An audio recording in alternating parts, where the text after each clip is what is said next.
just about a week away now from the start of another hurricane season, and there's a local group of folks who are making sure they are prepared for the worst. News 3's Whitney Miller this week shadowed Texas Task Force 1 during its search and rescue training in Austin.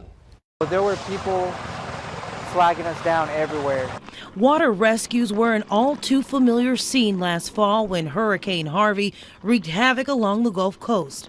Ralph Fernandez was one of the responders with the U.S. Army. There were a lot of homes underwater, so it was all hands on deck. But as another hurricane season gets closer, agencies working with Texas Task Force 1 say Harvey taught them a few lessons they could all brush up on. Some of our communications went down due to flooding. Several agencies from across the country were invited to Texas for a large-scale search and rescue training. The hope is that wires won't get crossed during a disaster. They can build relationships with personnel. That way when a disaster comes, they know who to get a hold of, where they can come in, and then we know what their capabilities are. For this mission, there are 2 helicopters. The one I'm on has a camera attached to it, and it monitors the second helicopter doing rescue.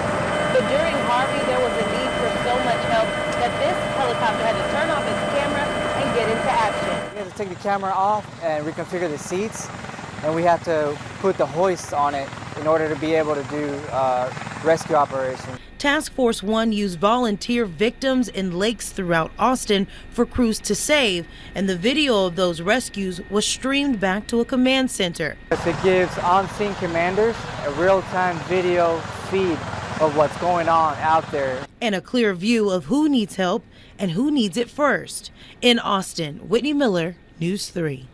In the event of an emergency, all Texas Task Force team live within a 3-hour radius of College Station. That's so they can be on hand in case of a disaster.